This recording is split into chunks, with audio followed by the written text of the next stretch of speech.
ओम साई राम। मैं कविता मेहता एक बार फिर रामप्रस गाज़ियाबाद से सुनो ज्ञान की बातें, जो मुकेश सक्सेना जी का चैनल है।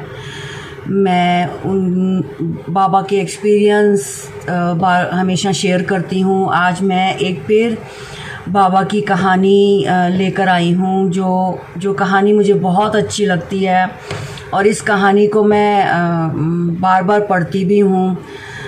चलिए मैं आज आपको एक कहानी सुनाती हूँ बाबा की।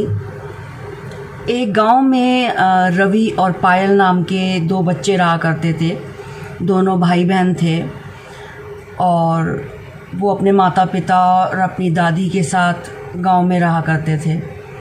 तो वो बहुत छोटे थे, तो एक बार उनकी किसी खिलौने को लेकर झगड़ा हुआ और रवि ने जब पायल से खिलौना छीनना चाहा तो पायल रो पड़ी और रोते रोते अपनी दादी के पास गई कि देखो, रवि ने मुझे मारा है और मेरा खिलौना छीन लिया है।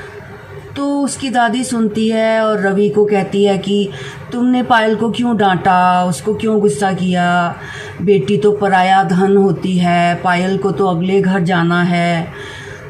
तो उस समय पायल बहुत छोटी थी और पायल को ये बात समझ नहीं आई कि ये क्या बात है और दादी ऐसा क्यों बोल रही है, पराया घर क्या होता है। कुछ समय बीतता गया। पायल की जो माँ थी वो बहुत साईं भक्ति किया करती थी। तो पायल ने भी अपनी माँ को देखते देखते साईं बाबा को वो बहुत प्यार करने लगी और जैसे जैसे उसकी माँ करती थी वो वैसे वैसे ही पूजा साईं बाबा की करती थी और दिल से करती थी अपने बाबा के लिए। समय बीतता गया। पायल थोड़ी बड़ी हुई तो उसकी माँ ने बोला पायल को कि तुम अब घर के काम सीखने शुरू कर दो, सिलाई कढ़ाई ये सब तुम्हें आना चाहिए, क्योंकि तुम्हें अगले घर जाना है, तुम पराया धन हो। तो ये सब बातें पायल को समझ नहीं आती थी। और एक बार उनके घर में कोई अतिथि आए, गेस्ट आए और पायल को बोला गया कि जाओ उनके लिए पानी लेकर आओ। तो पायल गई और जाकर उनके लिए पानी लेके आई। लेकिन वो देखती है कि भाई को कुछ नहीं बोला जाता और हर काम मुझे ही बोला जाता है और मेरा भाई मज़े से रहता है, उसको कोई कुछ नहीं कहता। तो उसको बचपन से ही ये बोला जाता है कि तुम्हें पराए घर जाना है, असली घर तुम्हारा वही है।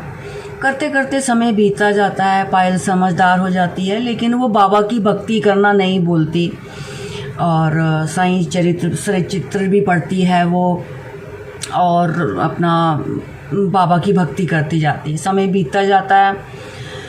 पायल की शादी का समय आ जाता है और पायल बड़ी हो जाती है, लेकिन उसके मन में हमेशा ये सपना होता है कि मेरा अपना घर कौन सा होगा, मैं किस घर में जाऊंगी।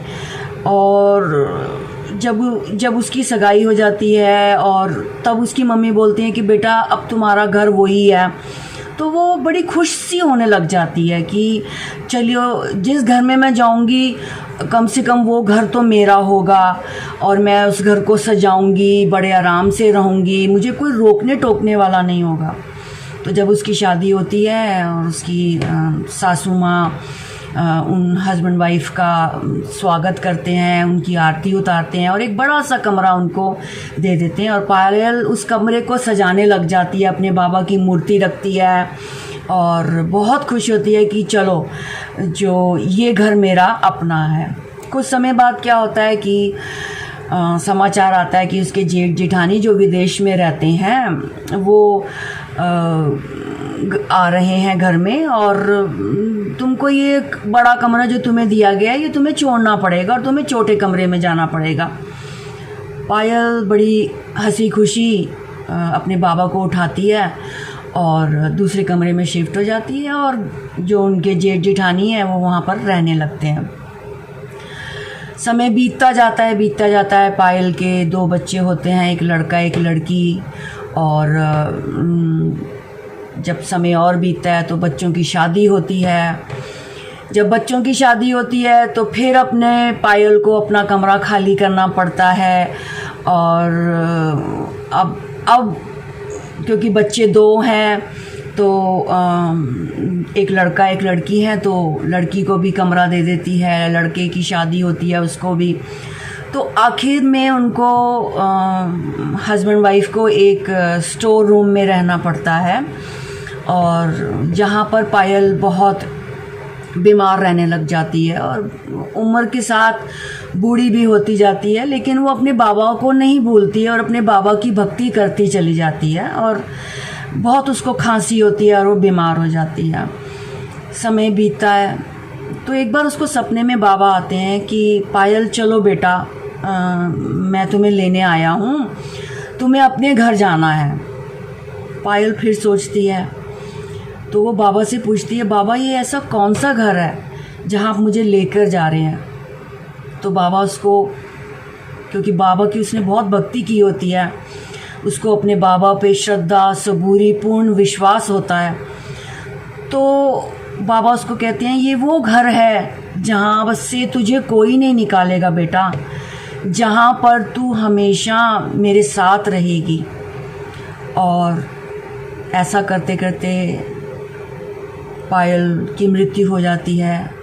और मतलब मेरे को कहानी सुनाते हुए बहुत मन में ये विचार आते हैं कि मेरे मन में भी कई बार आता है कि मैं वो बाबा का घर देखूं, वो बाबा का घर कैसा होगा। लेकिन हम अपनी रोज़मर्रा की ज़िंदगी में अपने बच्चों के साथ इतने मगन हो जाते हैं कि हम बाबा को ये नहीं कह सकते कि बाबा ले चल, हमें उस घर में ले चल।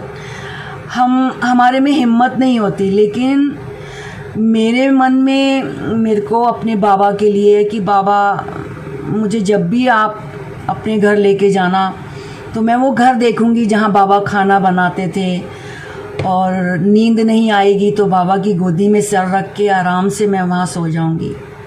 तो ये थी पायल और रवि की कहानी। मैं आशा करती हूँ सुनो ज्ञान की बातों में ये कहानी आपको बहुत पसंद आई होगी। तो चलिए एक छोटा सा भजन मैं लेकर आई हूँ बाबा के चरणों में, और मैं मुकेश जी का बहुत धन्यवाद करती हूँ कि समय समय पर वो मुझे मौका देते हैं कि सुनो ज्ञान की बातों में मैं बोलूँ। और वो जैसा कि आप सब जानते हैं कि वो एस्ट्रोलॉजर हैं। तो चलिए हम एक छोटा सा भजन की 4 लाइनें मैं आपके सामने रख रही हूँ बाबा के चरणों में।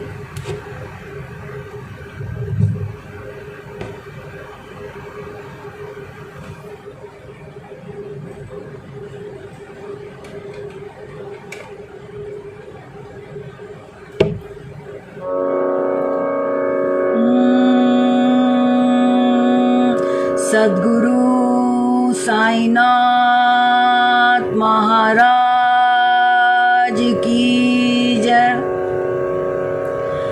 दर दर मैं तो भटक रहा था, अपना बनाया साईं ने। दर दर मैं तो भटक रहा था, अपना बनाया साईं ने। कई जन्मों से तड़प रहा था, अपना बनाया साईं ने। मुझे अपनाया साईं ने। दर दर मैं तो भटक रहा था, अपना बनाया साईं ने। कई जन्मों से तड़प रहा था, अपना बनाया साईं ने। मुझे अपनाया साईं ने। शिरडी वाले साईं बाबा बड़े दयालु साईं बाबा। शिरडी वाले साईं बाबा बड़े दयालु साईं बाबा।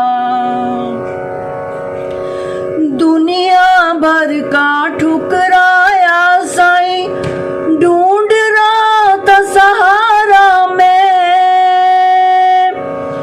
दुनिया भर का ठुकराया साईं, ढूंढ रहा था सहारा में।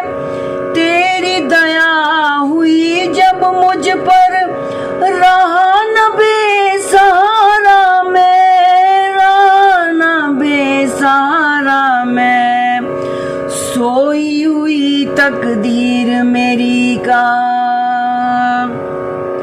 सोई हुई तकदीर मेरी का भाग्य जगाया साईं ने। कई जन्मों से तड़प रहा था अपना बनाया साईं ने, मुझे अपनाया साईं ने। शिरडी वाले साईं बाबा बड़े दयालु साईं बाबा, शिरडी वाले साईं बाबा बड़े दयालु साईं बाबा। दर दर मैं तो भटक रहा था अपना बनाया साईं ने। कई जन्मों से तड़प रहा था अपना बनाया साईं ने, मुझे अपनाया साईं ने। शिरडी वाले साईं बाबा बड़े दयालु साईं बाबा, शिरडी वाले साईं बाबा बड़े दयालु साईं बाबा। सद्गुरु साईं नाथ